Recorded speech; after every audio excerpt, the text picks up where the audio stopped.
اپنی ماں اور بیوی دونوں کو بے پناہ عزت دو، کیونکہ ایک تمہیں دنیا میں لائی اور دوسری ساری دنیا چھوڑ کر تمہارے پاس آئی۔ جہاں پر عورت کا شوہر موجود نہ ہو، وہاں عورت کا مرد بن کر جینا اس کی بہترین خوبی ہے۔ جب کوئی عورت یہ کہے کہ اس دنیا کے سبھی مرد برے اور بے وفا ہیں، تو اس کا مطلب یہ نہیں کہ اس نے سارے مردوں کو آزما لیا۔ اس کا مطلب یہ ہے کہ جس مرد کو اس نے آزمایا تھا وہ اس کی ساری دنیا تھا۔ میں نے ذلت اور رسوائی کے بعد بھی اگر کسی کو محبت پہ قائم دیکھا تو عورت کو دیکھا۔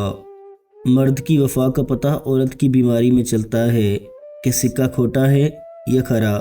اسی طرح عورت کی آزمائش مرد کی بے روزگاری کے وقت پتہ چلتی ہے کہ وہ کاغذی ہمسفر ہے یا واقعی جیون ساتھی ہے۔ دو لوگوں کے ساتھ چاہ کر بھی نہیں جیا جا سکتا، ایک وہ عورت جو حیادار نہ ہو اور ایک وہ مرد جو وفادار نہ ہو۔ عورت اگر بسنا چاہے تو جھونپڑیوں میں بھی خوش رہ لیتی ہے، اگر نہ بسنا چاہے تو محلوں کو بھی ٹھکرا دیتی ہے۔ بیوی اپنے شوہر سے اس وقت تک لڑتی ہے، ضد کرتی ہے، جب تک اس سے پیار کی امید ہوتی ہے۔ جب امید ختم تو وہ لڑنا اور ضد کرنا بند کر دیتی ہے۔ مرد چھوڑنے میں جلدی کرتا ہے، پھر ساری زندگی پچھتاتا ہے، پر عورت نہیں چھوڑتی، لیکن جب وہ چھوڑتی ہے پھر کبھی نہیں پچھتاتی ہے۔ ہوا کی بیٹی خود تماشا نہ بنے تو مجال ہے آدم کا بیٹا اس سے کھیلے یا اس کا تماشا بنائے۔ اس دنیا میں ہر چیز کا متبادل مل جاتا ہے سوائے محبت کے۔ محبت کا کوئی متبادل نہیں ہوتا، اور انسان کسی سے تب ہی روٹھتا ہے یا جھگڑتا ہے جب اسے مان ہوتا ہے کہ اگلا اسے منا لے گا۔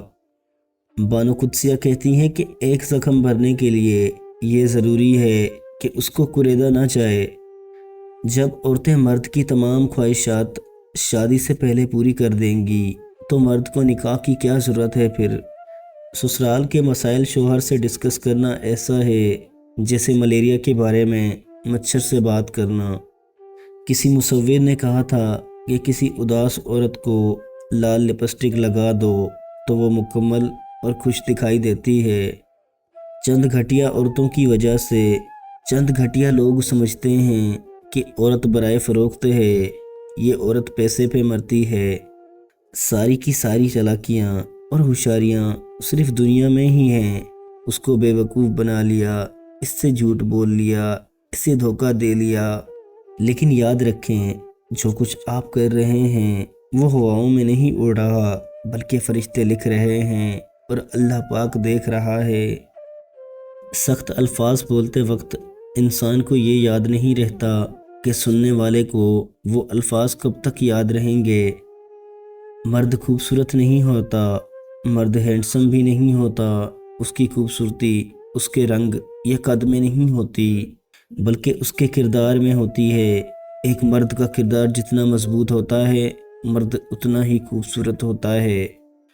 ہمارے معاشرے میں آج کل نوجوان جو پروٹوکول گرل فرینڈ کو دیتے ہیں، اگر اتنا ہی پروٹوکول اپنی بیوی کو دیں تو اس رشتے میں کبھی جھگڑے نہ ہوتے۔ عورت ہی عورت کی خوشیاں کھا رہی ہوتی ہے، کوئی بہو، کوئی ساس، کوئی نند، کوئی بھابھی اور کوئی سوتن کی صورت میں۔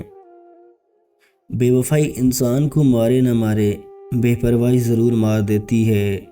بے وفائی اہمیت کے ختم ہونے اور بے پرواہی اہمیت کے کم ہونے کا نام ہے۔ انسان کی فطرت ہے، وہ خاتمہ برداشت کر لیتا ہے، کمی نہیں۔ جو مرد اپنی عورت کے ساتھ سچا نہیں ہوتا، اس میں یہ 3 عادات لازمی ہوتی ہیں۔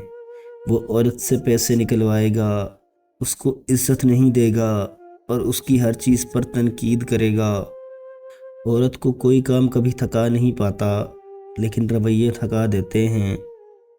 اگر تمہاری غربت میں عورت مسکرا رہی ہے، جھوم رہی ہے، خوش ہے، آزاد محسوس کرتی ہے، تو یقین جانو تم دنیا کے خوبصورت ترین مرد ہو۔ کبھی بھی کسی کو نیچی نظر سے مت دیکھو، کیونکہ یہ جو حیثیت ہے یہ تمہاری قابلیت نہیں، بلکہ اللہ کا تم پہ کرم ہے۔ جو لڑکیاں ہر چھوٹی چھوٹی بات پر رو دیتی ہیں، ایسی لڑکیاں دل کی بہت صاف ہوتی ہیں۔ ایسی عورتیں اپنے شوہروں سے بے لوث محبت کرتی ہیں۔ جس عورت کے ہونٹ موٹے ہوتے ہیں وہ عورت ہمیشہ وفا نبھاتی ہے۔ جس عورت کے ہونٹ پتلے ہوتے ہیں وہ اکثر دھوکہ دیتی ہے۔ جس عورت کے ہونٹوں پر تل ہوتا ہے وہ عورت بہت چالاک ہوتی ہے۔ جو عورت ہونٹوں پر ہر وقت لپسٹک لگا کر رکھتی ہے وہ مرد کو اپنے جال میں پھنسانے کی ماہر ہوتی ہے۔